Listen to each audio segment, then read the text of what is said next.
Hello and welcome to achievers 5 dear learners of class 12। Chapter चल रहा है meeting life challenges. So far हमने अब तक इस चैप्टर के 2 पार्ट्स को कवर किया है, जिसमें हमने स्ट्रेस से रिलेटेड बहुत सारे टॉपिक्स को स्टडी किया है। आपको मैंने एक्सप्लेन किया है स्ट्रेस क्या होता है, कैसे ये फॉर्म होता है, कैसे इसके डिफरेंट टाइप्स होते हैं जो हम डिफरेंट फॉर्म्स में देख सकते हैं।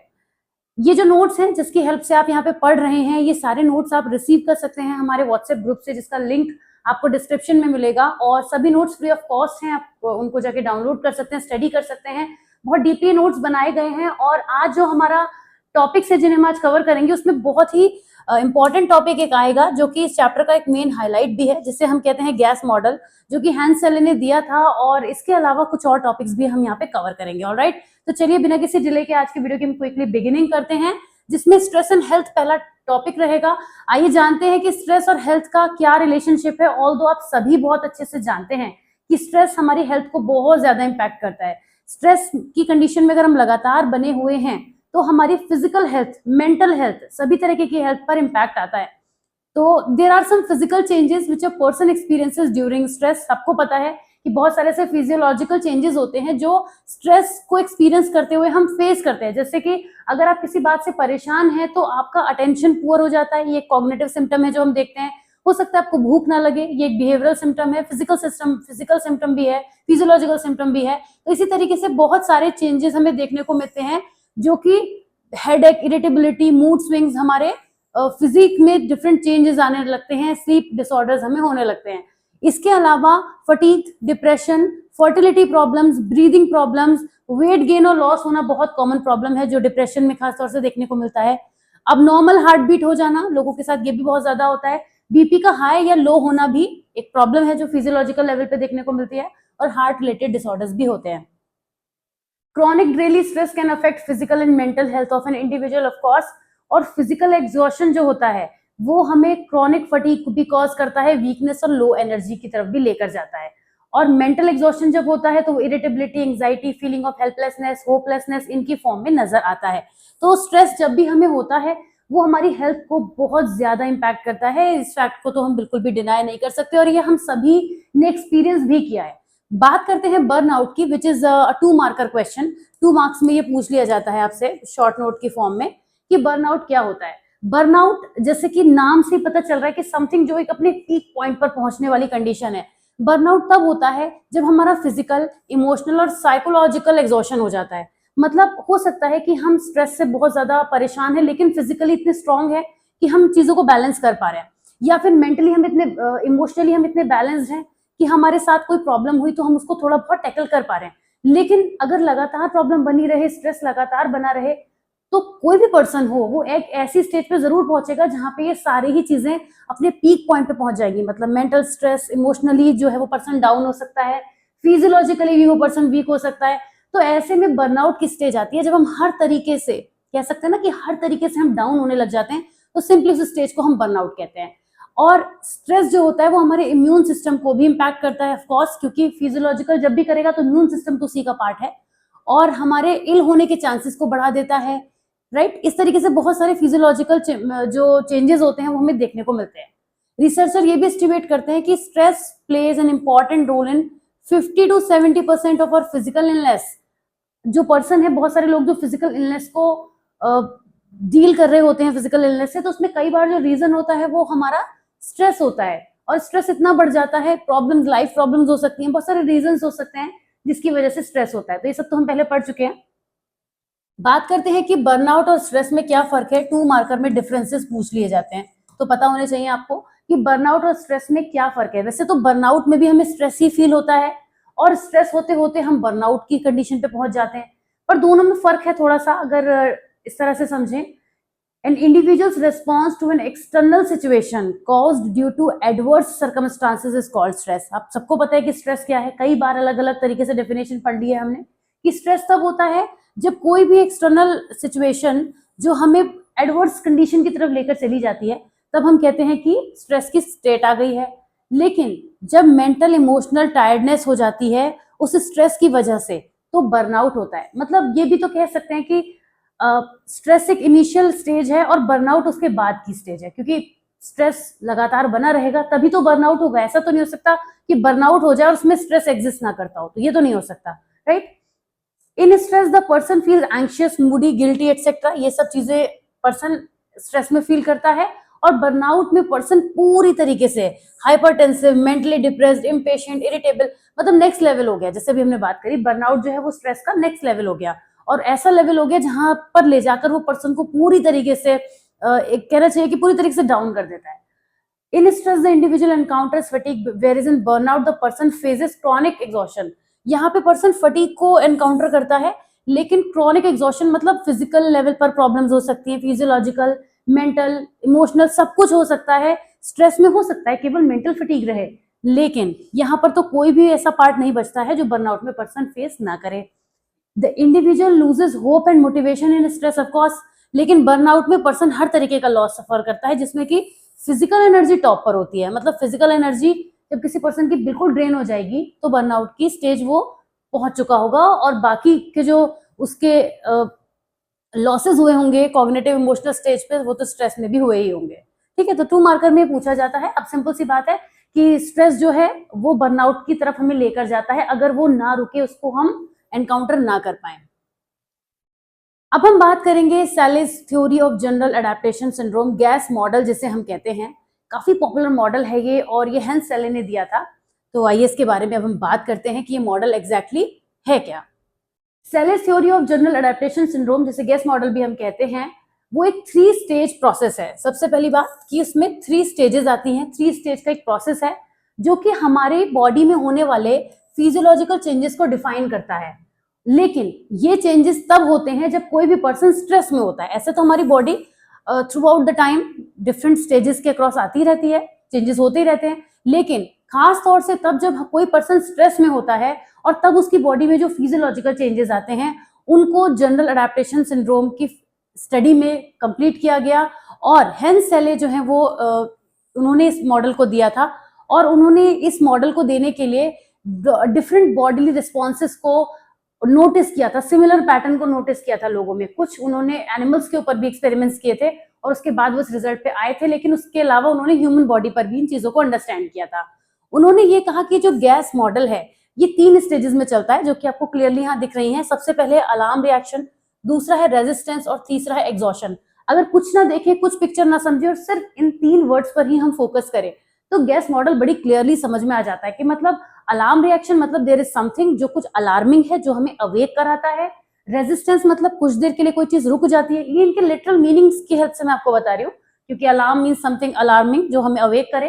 रेजिस्टेंस का मतलब ये होता है ठहराव, तो कुछ रुक जाए। और एग्जॉशन मतलब एग्जॉस्ट वाली स्टेज आ जाए, जो भी हम बर्नआउट भी समझ रहे थे, राइट।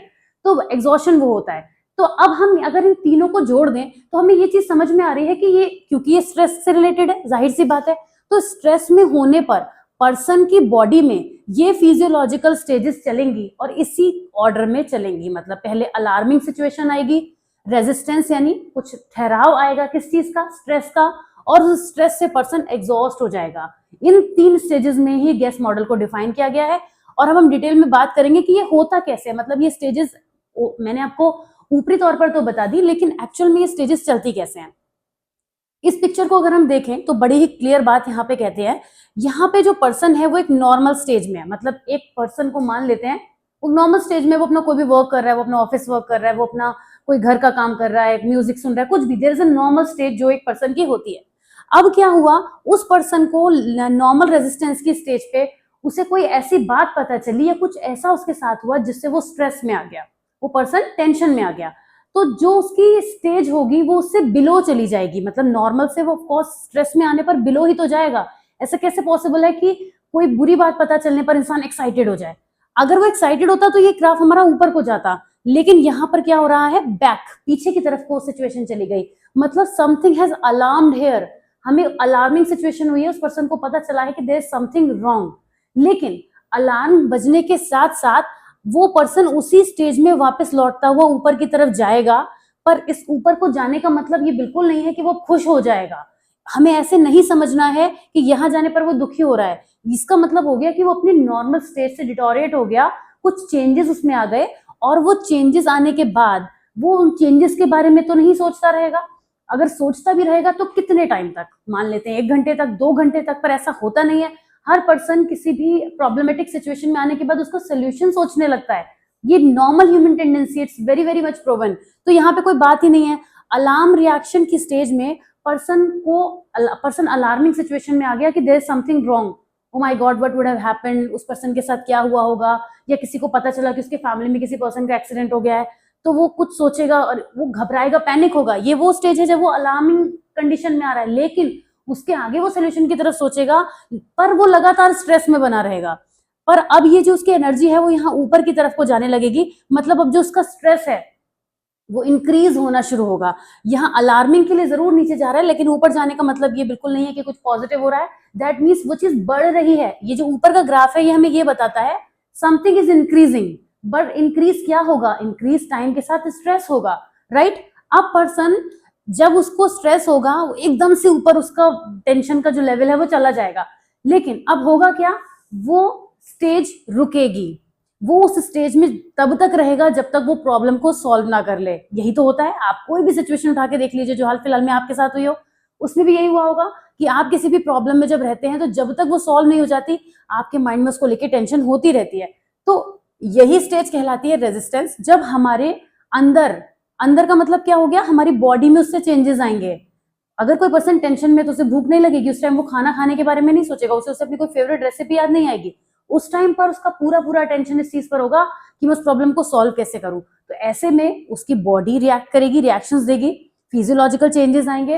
हो सकता है कोई प्रॉब्लम ऐसी हो जिससे पर्सन एनकाउंटर करना चाहे प्रॉब्लम को, या ये भी हो सकती है उससे एस्केप करना चाहे, बचना चाहे। तो यहाँ पर फ्लाइट या फाइट मोड, दो टर्म यूज होती हैं, आगे भी डिटेल में मैं आपको बताऊंगी। फ्लाइट या फाइट मोड पे चला जाएगा। फाइट मोड मतलब उसको प्रॉब्लम को सॉल्व करना चाहेगा, फ्लाइट मोड मतलब खुद को बचा लेगा। जैसे अपना फोन फ्लाइट मोड पे डाल देते हैं when you don't want anyone to call you. तो इसी तरीके से रेजिस्टेंस की स्टेज लगातार चलती रहेगी, और रेजिस्टेंस की स्टेज के बाद एक पॉइंट ऐसा भी आएगा जहां पे पर्सन एग्जॉस्ट हो जाएगा। लेकिन क्या ये जरूरी है, क्या हर बार पर्सन एग्जॉस्ट ही होगा? बिल्कुल नहीं, ऐसा कंपलसरी नहीं है। गैस मॉडल में इस चीज को इंक्लूड किया गया है क्योंकि जनरली अगर प्रॉब्लम सॉल्व नहीं होती है तो पर्सन एग्जॉस्शन की स्टेज पे पहुंचता है, राइट। या ये भी हो सकता है कि प्रॉब्लम सॉल्व करते करते भी एग्जॉस्ट हो जाए, पर ये भी तो हो सकता है कि वो प्रॉब्लम सॉल्व हो जाए। इसीलिए जो ये ग्राफ है यहाँ पर ये हमें इस तरीके से दिखाया गया है, ये बताते हुए कि पर्सन एग्जॉस्ट होते होते नॉर्मल स्टेज तक भी आ सकता है और उससे नीचे भी जा सकता है, मतलब वो कोलैप्स भी कर सकता है, बर्नआउट की स्टेज भी आ सकती है, राइट। तो अब इस पिक्चर को समझने के बाद हम आगे बढ़ते हैं और एक एक करके सभी पॉइंट्स को समझते हैं। देखिए अलार्म रिएक्शन मैं समझा चुकी हूँ, तो आपको समझने में, पढ़ने में अच्छा लगेगा। अलार्म रिएक्शन स्टेज वो इनिशियल स्टेज होती है, पहली स्टेज होती है जो तुरंत हो जाती है shortly after exposure to stressor. Stressor मतलब वो एक्सटर्नल सिचुएशन या कोई बात या कोई चीज जिसने हमें प्रॉब्लम दी है, स्ट्रेस दिया है, तो उसके एक्सपोजर के ठीक बाद इनिशियल स्टेज होती है जिसको हम अलार्म रिएक्शन स्टेज कहते हैं।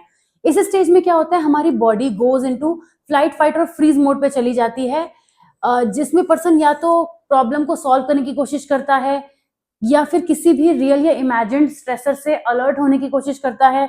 ब्रेन जो है वो हमारा ऑटोमेटिकली ऑटोनॉमिक नर्वस सिस्टम जो स्टिमुलेट करने लगता है, जिसकी वजह से बॉडी में कुछ पर्टिकुलर स्ट्रेस हार्मोन्स रिलीज होने शुरू होते हैं। ये वो बिगिनिंग की स्टेज है। देखिए यहाँ पर थे हम लोग, यहाँ पर इस स्टेज में कुछ ऐसे स्ट्रेस हार्मोन्स रिलीज होने शुरू होते हैं जिन्हें कॉर्टिसोल और एड्रेनालाइन कहते हैं, जो हमारी बॉडी में चेंजेस लाना शुरू कर देते हैं, राइट। तो ये अलार्म रिएक्शन स्टेज हो गई जो एकदम इनिशियली होती है। फिर आती है रेजिस्टेंस स्टेज। इसके साथ साथ अभी रेजिस्टेंस स्टेज पर मैं आ रही हूँ, लेकिन साथ में आपको एक बात बताती चलूं, वैसे तो एंड में भी हम ये बात करेंगे कि ये जो मॉडल है आप नोटिस करेंगे स्ट्रेस होने पर सिर्फ फिजियोलॉजिकल चेंजेस नहीं होते हैं, ये हम सभी जानते हैं, और यही इस मॉडल का ड्रॉबैक है, जिसको बाद में और डिफरेंट साइकोलॉजिस्ट आए तो उन्होंने हाईलाइट किया कि क्या हमारी बॉडी स्ट्रेस में आते ही सिर्फ फिजियोलॉजिकल चेंजेस ही करती है, क्या साइकोलॉजिकल चेंजेस नहीं होते, क्या इमोशनल चेंजेस नहीं होते? तो हेंस सेले ने उन पर बिल्कुल फोकस नहीं किया है। ऑल्दो वो मानते तो थे कि होते हैं, पर उन्होंने अपनी थ्योरी में इसका जिक्र नहीं किया है। जो फोकस करा है वो आप देखेंगे अलार्म रिएक्शन, रेजिस्टेंस और आगे भी क्या होगा आपको नजर आएगा कि हम इसी की बात कर रहे हैं कि हार्मोन्स, स्ट्रेस हार्मोन्स रिलीज हो रहे हैं या हमारी बॉडी जो है वो बहुत ज्यादा फिजियोलॉजिकल चेंजेस कर रही है। तो ये सब कुछ हम बात करेंगे। तो हम इसलिए कर रहे हैं क्योंकि हेंस सेले ने ऐसा किया, तो हम अपनी तरफ से तो ऐड नहीं कर सकते। तो फिलहाल रेजिस्टेंस स्टेज पे आ जाते हैं। ये सेकंड स्टेज होती है गैस मॉडल की, जिसमें हमारी बॉडी अब उस थ्रेट को एक्सेप्ट कर लेती है। या तो हमारी बॉडी थ्रेट को एक्सेप्ट कर लेगी और कोशिश करेगी उसको काउंटर अटैक करने की, या फिर उस प्रॉब्लम को एक्सेप्ट करेगी कि भाई ऐसा हो गया अब तो करना ही करना है, ये सिचुएशन हो गई इसको टैकल करना ही करना है, या फिर मुझे स्केप भी करना है तो एटलीस्ट मैं प्रॉब्लम को तो एक्सेप्ट करूंगी ना पहले। अगर मुझे किसी चीज से स्केप भी करना है तो मैं भी मानूंगी तो सही ना कि ऐसा हुआ है। तो वो वाली स्टेज होती है। रेजिस्टेंस का मतलब होता है ठहराव।